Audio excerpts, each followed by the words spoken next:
اعوذ باللہ من الشیطان الرجیم بسم اللہ الرحمن الرحیم۔ خوش آمدید تمام علوم نبویہ کے طالب افراد کو۔ آج ہماری اس کلاس کا موضوع ہے مقدمہ علم الصرف، یعنی علم الصرف کی وہ بنیادی اصطلاحات جو سب سے پہلے بنیادی ہوتی ہے، جن کا جاننا ضروری ہے، جن پر علم الصرف کی بنیاد ہے۔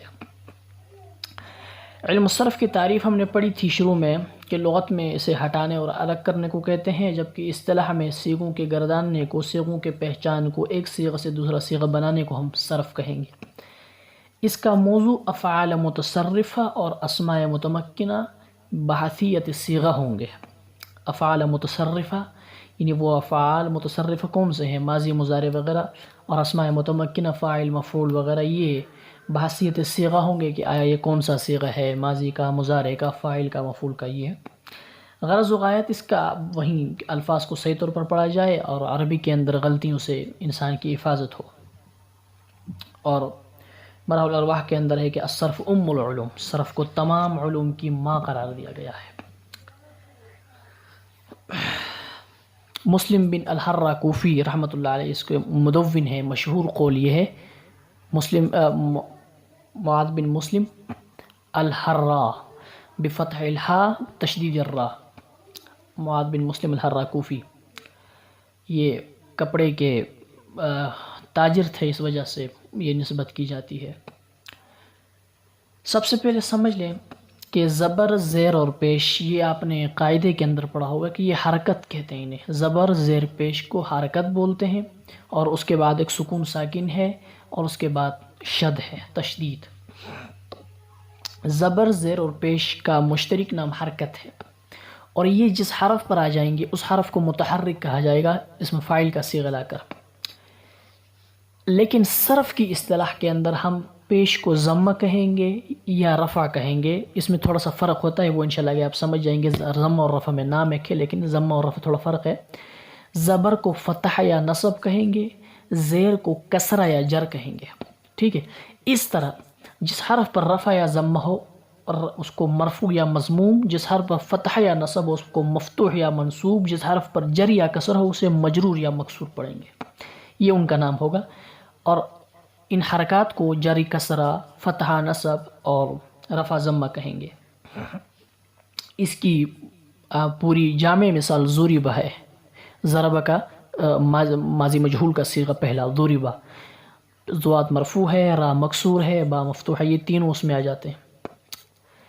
اور جس حرف پر حرکت نہیں ہوگی اس کو سکون کہیں گے، اور اس حرف کو ساکن کہیں گے، اور حرکت نہ ہونے کا نام سکون ہے۔ حرکت ہوگا تو پھر وہ تین حرکات میں سے کوئی ہوگی، اور جب یہ حرکات ڈبل آ جائیں، دو زبر، دو زیر، دو پیشہ، تو تنوین کہیں گے۔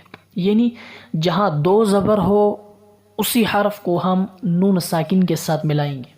مثال کے طور پر با زبر با، اب با کے اوپر دو زبر آ جائیں گے تو ہم با کے دوسرے زبر کو نون ساکن مانیں گے۔ جب نون ساکن اور با ملا کے تو کیسے پڑھو گے؟ با نون زبر بن، اس طرح ملائیں گے جیسے قاعدے ملاتے ہیں بن۔ با کے نیچے دو زیر ہوں تو ہم ایک زیر کو نون ساکن شمار کریں گے، تو با کے نیچے زیر اور آگے نون ساکن ہو تو کیسے پڑھنا ہوتا ہے؟ با نون زیر بین، یہ تنوین کہیں گے۔ اور تنوین والے حرف کو منون کہتے ہیں، ٹھیک ہے۔ اور اس کے بعد اگر ایسا ہو کہ دو حرف ہوں، ایک پر سکون ہو، ایک پر حرکت ہو، دو حرف ہوں اور دونوں ایک جنس کے ہوں یا مختلف جنس کے، ایک جنس کے ہوں اور ایک جنس کے اس طرح آ جائیں کہ پہلا ساکن ہو، دوسرا متحرک ہو، تو اس کو تشدید مشدد کہیں گے، اور انہیں لکھنے میں ملا کے لکھا جاتا ہے۔ جیسے با کے بعد نون آ جائے ساکن، پھر نون آ جائے متحرک زبر والا، تو بننا، یہ اس کو تشدید کہتے ہیں، اور اس حرف کو مشدد کہیں گے۔ اس کے علاوہ آگے آپ انشاءاللہ کتابوں میں پڑھیں گے تو بعض اوقات یہ شروحات کے اندر عربی یا فارسی شرح کے اندر لکھا ہوتا ہے معجمہ، مہملہ وغیرہ، تو جس حرف پر نقطہ ہو، حرف پر جیسے با ہے، اس کے نیچے نقطہ ہے تو ان کو معجمہ بولا جائے گا، اور جس پر نقطہ نہ ہو اس کو مہملہ بولتے ہیں، جیسے الف ہے۔ اور اسی طرح جس حرف کے نقطہ اوپر ہو اس کو فوقانیہ، جس کے نیچے نقطہ ہو اس کو تحتانیہ بولتے ہیں، اور اسی طرح جس حرف پر ایک نقطہ ہو، اصطلاح کے اندر آگے انشاءاللہ کتابوں میں پڑھیں گے، یہ بات بار بار کتابوں میں آنے والی ہے۔ شروحات کے اندر بندہ پھر پریشان ہوتا ہے جب نیچے حاشیہ کے اندر شرح لکھی ہوتی ہے اور وہاں پر پھر بندے کو سمجھ کچھ نہیں آتا تو حیرانی سے ہوتی ہے، اس لیے میں یہ باتیں بتانا چاہ رہا ہوں کہ موحدہ ایک نقطہ والا حرف کو موحدہ جیسے با ہے، دو نقطوں والے حرف کو مثنیٰ جیسے تا ہے، تین نقطوں والے حرف کو مثلثہ کہلاتا ہے جیسے ثا ہے، ٹھیک ہے۔ اس کے بعد حروف علت کی باری آ جائے۔ حروف علت آپ صرف کے اندر پڑھیں گے، حروف کو دو حصوں میں تقسیم کیا جاتا ہے، ایک حروف علت ہے، ایک حروف صحیح ہے، ٹھیک ہے۔ حروف علت اور حروف صحیح، اور ایک یہ تقسیم ہے۔ دوسری تقسیم صرف کے اندر حروف اصلی اور حروف زائدہ کی ہے۔ سب سے پہلے حروف علت کو سمجھ لیں۔ حروف علت سے مراد الف واو یا ہے، جن کا مجموعہ وایون ہے۔ بہت سے حضرات وایون پڑھتے ہیں لیکن وایون نہیں، حمزہ ہمیشہ ساکن ہوتا ہے، الف ہمیشہ ساکن ہوتا ہے۔ یاد رکھ لیں ایک بات کہ الف ہو اس کے اوپر ساکن ہو تو الف ہے، اگر زبر زیر پیش ہو تو وہ حمزہ کہلاتا ہے۔ یہ الف اور حمزہ میں فرق ہے، تو یہاں پر وایون نہیں پڑھیں گے، وایون۔ اور ان کے علاوہ باقی حروف جو ہوتے ہیں وہ علت کے علاوہ جو ہیں وہ صحیح کہلاتے ہیں، واو اور یا کے علاوہ۔ ایک تقسیم۔ دوسری تقسیم حروف مدہ اور لین کی سمجھ لیں۔ حروف علت یہ جو الف واو ہم نے تین پڑھا، ان کا ماقبل ان کے موافق حرکت ہو۔ الف کے موافق حرکت کیا ہے؟ الف زبر ہے، کیوں؟ زبر کو کھینچنے سے الف ہی پیدا ہوتا ہے۔ با کے اوپر زبر ہے تو زبر کو کھینچو با، الف پیدا ہو جاتا ہے۔ با کے اوپر پیش ہے، کھینچو بو، واو پیدا ہو جاتا ہے۔ با کے اوپر نیچے زیر ہے، تھوڑا سا کھینچو یا پیدا ہو جاتی ہے بی۔ تو یہ الف، ان کی تینوں کیا ہے؟ موافق حرکات ہیں، اور موافق حرکات اگر ان سے پہلے ہوں اور یہ ساکن ہو تو یہ اس وقت حروف مدہ کہلائیں گے، ان کو مدہ کہا جا سکتا ہے، ٹھیک ہے۔ اگر حرکات ان کے موافق نہ ہو، مثال کے طور پر الف کے ماقبل زیر آ جائے یا پیش آ جائے، زبر تو اس کا موافق ہے، زیر یا پیش آ جائے تو الف والا قانون یا ضرب والا قانون، ان یہ دونوں نام ہیں، اس قانون کے تحت ہم نے الف کو موافق حرکت کے موافق حرف علت سے بدلنا ہے۔ مثلا با کے اوپر پیش کے بعد میں الف آ رہا ہے، اب آپ نے الف کو واو بنا دینا ہے، ٹھیک ہے، یہ ہے۔ اور اگر یا سے پہلے زبر، یا سے پہلے زیر تو اس کی موافق حرکت ہے، اگر پیش آ جائے تو آپ کو پتہ ہے کہ یسر والا قانون کے تحت بدلنا ہے، نہ اگر اس کے فتحہ آ جائے اور یا واو یا ساکن ماقبل فتحہ ہو، ان دونوں کے ماقبل، اور اسی طرح میں نے کہا نا کہ یا کے ماقبل اس کی موافق حرفت زیر آ جائے تو پھر کلام ہی نہیں ہے۔ اگر زبر آ جائے، ٹھیک ہے، تو پھر اس کو ایسے ہی پڑھیں گے اور حروف لین کا نام دے دیں گے۔ پیش آ جائے تو میں نے آپ کو بتا دیا یسر والا قانون سے بدل دیں گے۔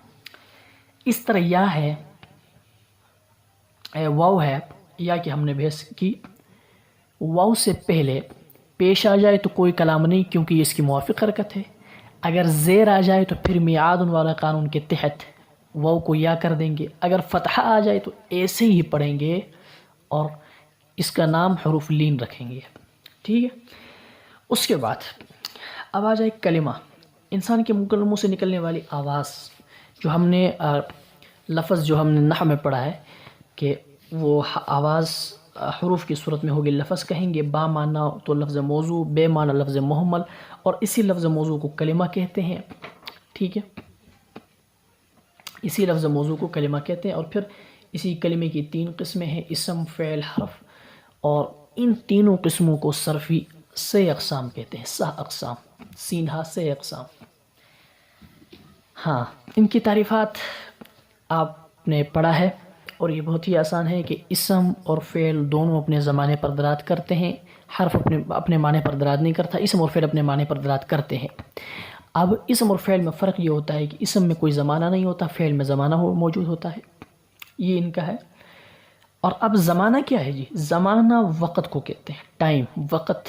مثال کے طور پر آپ کہتے ہیں میں نے کھانا کھایا، تو اس میں آپ کا ایک وقت ماضی ظاہر ہو رہا ہے اور یہی وقت بتا رہا ہے کہ گزرے ہوئے وقت میں یہی آپ کا زمانہ ہے۔ اور زمانے تین ہیں، ماضی، حال اور استقبال.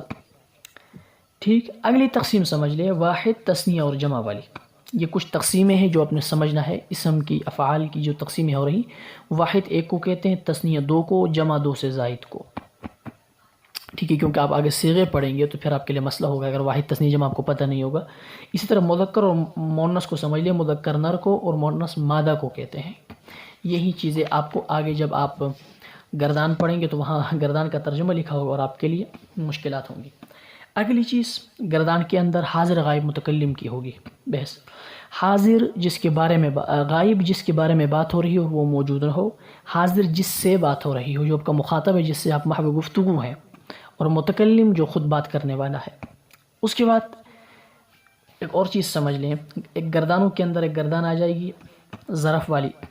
اس میں زمانے یا مکانے پر دلالت کی. اس میں ظرف کی جو گردان ہے اس میں یا زمانے کا ترجمہ کرنا ہے یا مکان کا. اور اسی کے ساتھ ایک گردان آ جاتی ہے تصغیر و مصغر والی. ٹھیک ہے.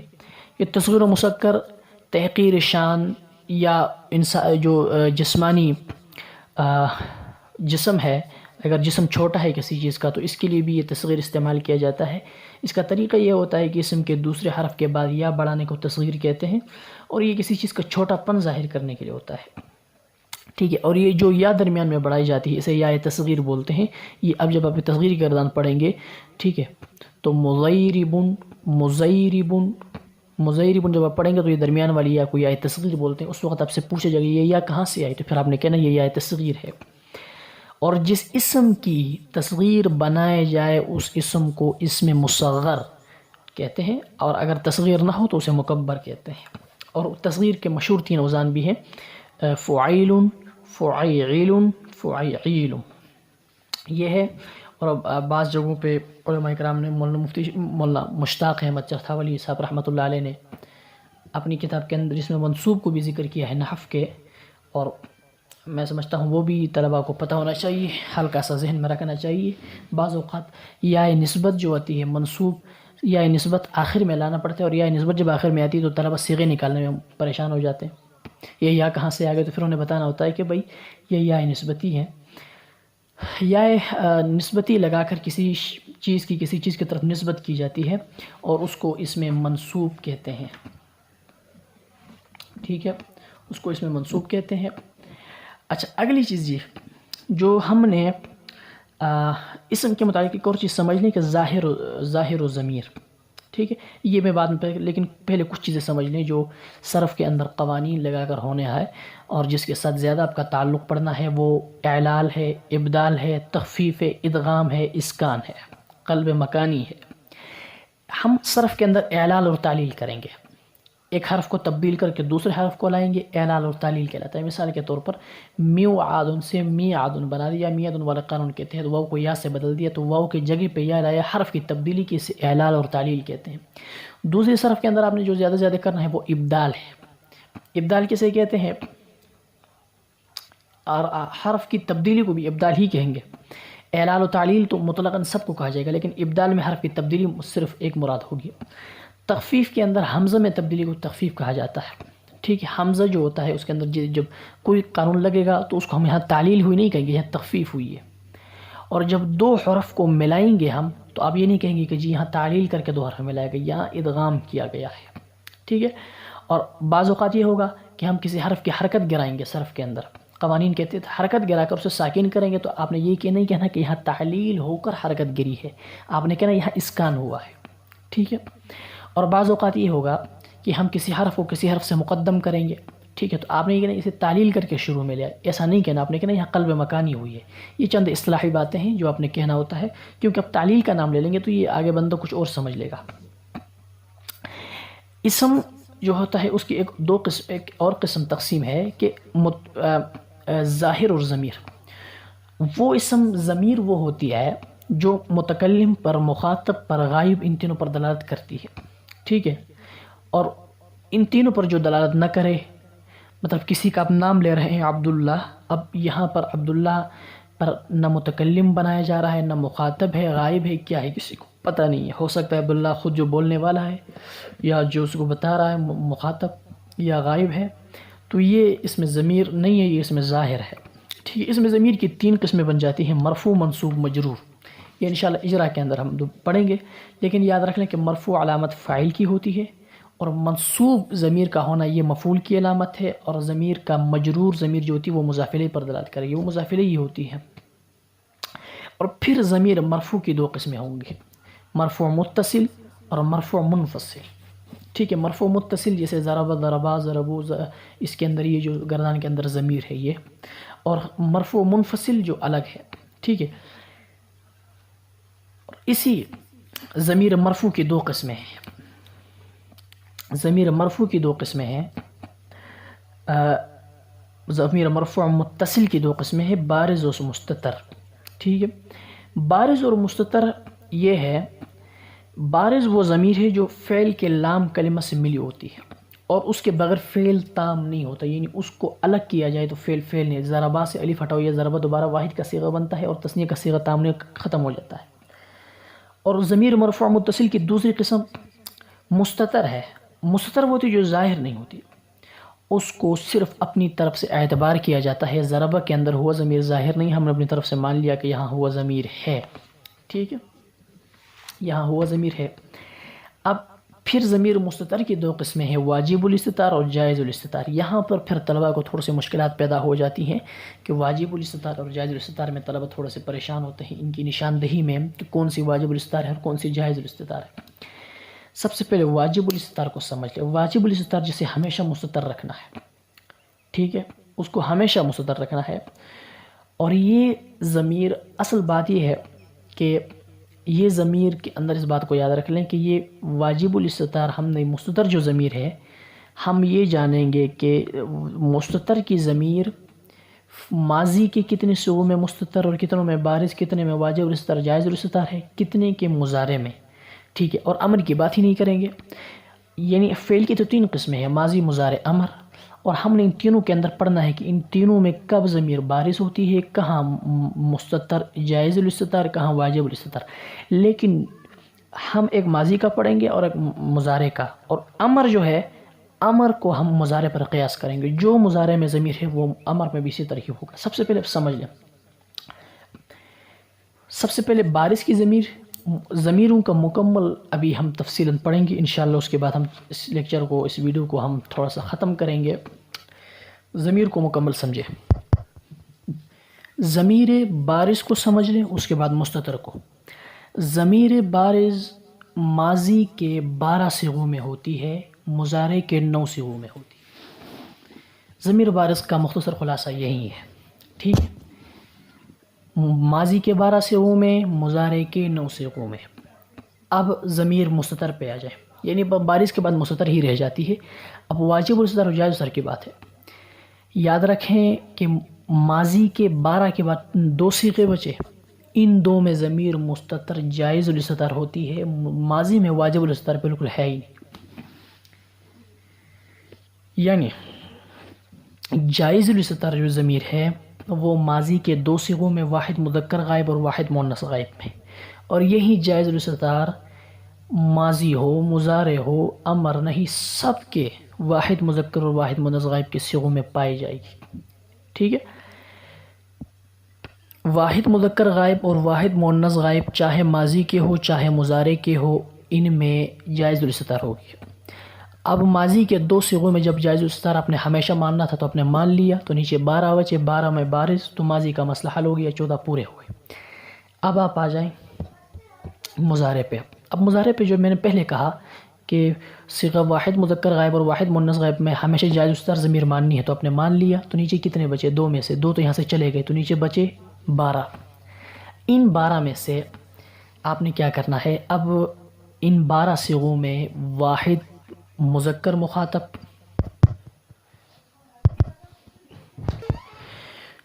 اچھا یہ سمجھ لیں کہ ہم نے کہا کہ واحد مذکر غائب اور واحد مؤنث غائب کے دونوں صیغوں میں ہمیشہ ضمیر جائز الاستتار ہوگی.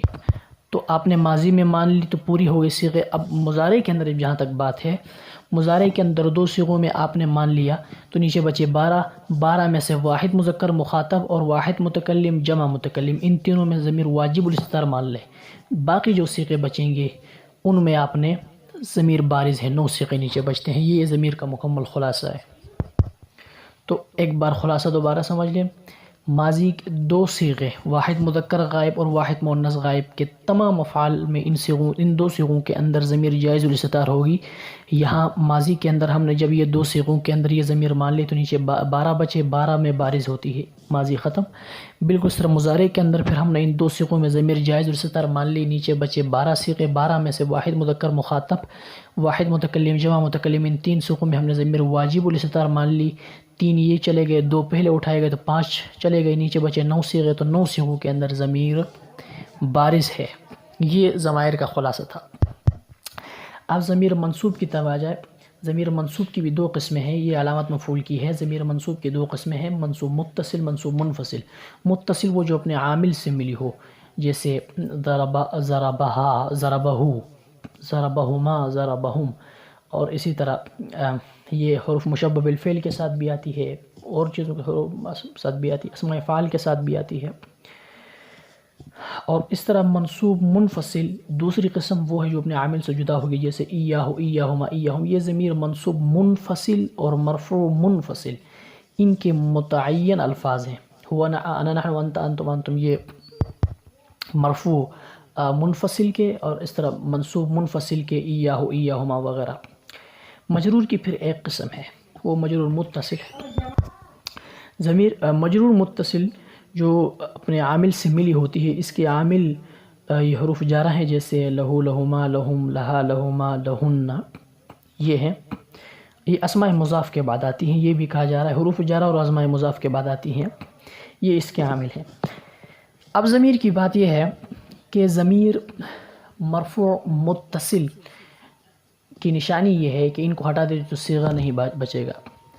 اور ضمیر مرفوع منفصل متعین الفاظ ہیں.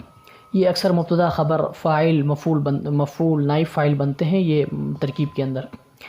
اس کے بعد دوسری قسم کیا ہے؟ منصوب کی ہے. منصوب متصل بھی فعل کے بعد آتی ہے، ضربہو اور ضرباہو یاد رکھیں، ٹھیک ہے. یا ضربتہو، ضربتہو مثال پکڑ لیں. یہ ضربتہو کے اندر مرفوع متصل بھی ہے، منصوب متصل، 2 ضمیریں ہیں. ضربتو کے اندر تو ضمیر مرفوع متصل ہے، ضربتہو میں ہو ضمیر منصوب متصل ہے. تو اب ان کی علامت یہ ہے کہ مرفوع متصل کو ہٹا دیا جائے تو صیغہ باقی نہیں بچے گا. تو ہم نے ہو ضمیر کو ہٹایا تو صیغہ باقی بچا، تو پتہ چلا کہ تو ضمیر مرفوع متصل ہے. ضربتہو میں تو ضمیر ہٹاؤ، صیغہ نہیں بچتا. منصوب متصل وہ ہے اس کو ہٹا دیا جائے تو صیغہ باقی بچتا ہے، جیسے ضربتہو میں ہو ضمیر ہٹاؤ، ضربتو. یہ ان دونوں کی علامات تھی. انشاءاللہ عز و جل اگلے لیکچر کے اندر ہم مزید اسماء کی تقسیم وغیرہ پڑھیں گے. ابھی ویڈیو لمبی ہو رہی ہے. وآخر دعوانا الحمدللہ رب العالمین.